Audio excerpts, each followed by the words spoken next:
says Badger the Mag. Thank you to everyone who has got in touch. Let's have a chat now to somebody who knew Davey very, very well indeed, did a podcast with him, another regular on the programme, the Mackem Cabbie. Hello, Mackem Cabbie. Hello, lads. How are you doing? What a fantastic tribute that was at 10 to 7. It's like I've still got a lump in me throat now. Talk about Marco saying you're testing us. My God, what a touching tribute that was. Fantastic. He's been a huge part of this show, hasn't he? A huge part. Oh, more than a huge part. I mean, look, Davey had that much energy. He could run a nuclear reactor. He could. And it used to make me laugh when he came on, because he never used to say hello. He used to just come on and used to go, Marco! Just shout his name on. Gary! You know what I mean? It was like, and the other caller was like, how are you doing? You all right? And then he would just come on, Marco! And I don't know if Marco jumped out of his chair sometimes. Well, he made you listen, didn't he? That was, he was a very direct and articulate bloke who just, he shot from the hip, and we loved him for that, didn't we? That's we have a real mixture on this show. And he was one end of the scale. We have many others who are a little bit more measured and calmer. But yeah, he's part of the tapestry of he was, and we're going to miss him. Well, I mean, because I've been doing my shows for months and months on YouTube with Davey, and I've got a little snippet of his voice, and I put it out there. I says, who's this? Who's this voice here? And this lad called Kev Atkinson, I didn't know.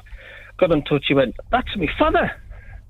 And before I know it, he was on my show every week for weeks on, months and months on end. And there's one clip which I absolutely love. And it's not just Davey that's got that big personality. It's the whole of his family. They're all exactly the same. Especially his mother, Gladys. I mean, shit, honestly, you could put her on stage. There was a clip, I don't know if you've seen it, where at the end of his show, but he gets his mother, Gladys, to come on. And he says, well, hurry up, he says, because I want my dinner ready by 9 o'clock. It's shouting. And Gladys comes on, doesn't she, saying, like, well, didn't keep him too long because I want to get ready and get out clubbing. And it was just, the pair of them together, they were just identical with their personalities. They really, really were. And I dread to think what their family gatherings would be like if there's a few of them that share similar personalities like that. And you said like he wasn't too happy if he took his 10 to 7 slot. Well, he used to always get in touch with us and say, Stu, I've heard you on Total Sport class.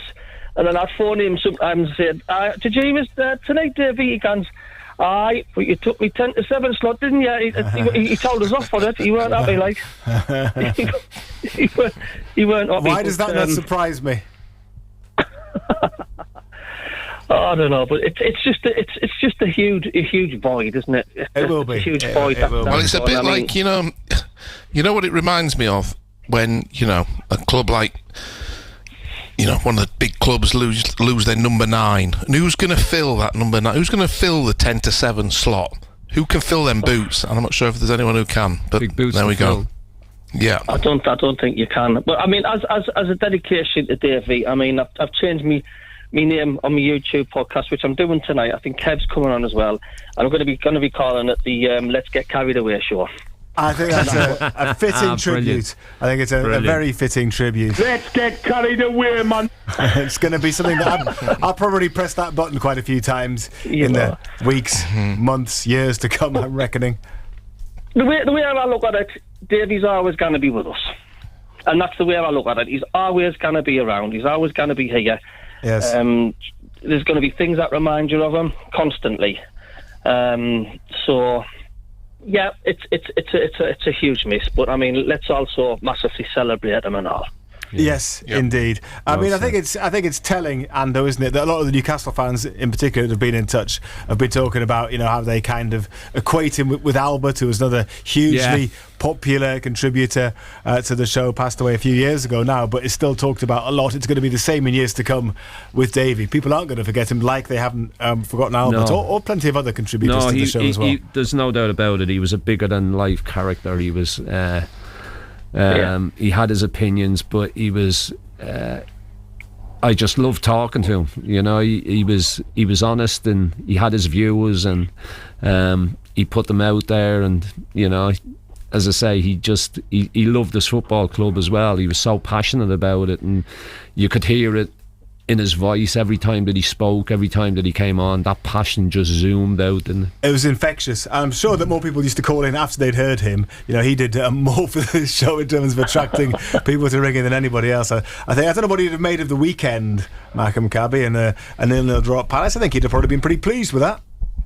Oh, without a shadow of a doubt. I mean, he used to always perk me up, because I was one of these fans that used to always look at a glass half empty carry on, man, and used to give us a right telling off, you know. And even weeks and weeks, months before, for some reason he was 100% sure that Sunderland would be in the Premier League next season, and he wouldn't have it any other way. He just says, we'll be in the Premier League next season, boyo. That's what he used to say to me. And he actually came up and visited me in my house in Warwick Beach, him and Kev, and I couldn't believe how tall he was. He's a big lad. Big lad? Oh, he was big, huge man. Lad. Yeah. What is this huge, gentle giant, like, and I'm looking up, you know, I'm nearly getting vertigo looking up at him. Crikey. But even then, because he was knackered, because that was the day after he'd been to Wembley, you know, and bless him, he was sitting on the sofa, and he could hardly keep his eyes open, like, but you know, it was just great. And I mean, a massive thank you to all you lot as well for what you've done, helping Davey get to Wembley and all that, because it's not just for Davey, it's his whole family's looking back on that, and what a fantastic day it was. And before I go, I just want to say honestly my condolences to Davey's wife and his daughter Kev, and even his dog. I could go on and on. I speak to them a lot, and what a lovely, beautiful family they all are. No matter what's going on, they've always sounded upbeat. They're a fantastic credit to the human race, the whole lot of them. Yeah, well said. Well said. Well thank said, you yeah. Very much. Probably a better achievement than what he's achieved on this show. Then that puts it in perspective. Yeah. Thank you ever so much for coming on, Malcolm Cabby. Our thoughts are with you and his other friends and his family as well. And we appreciate your time this evening. Take it easy. Thank you. Cheers. Thank you very much indeed. Still the messages come in. Evening, lads, says this one, which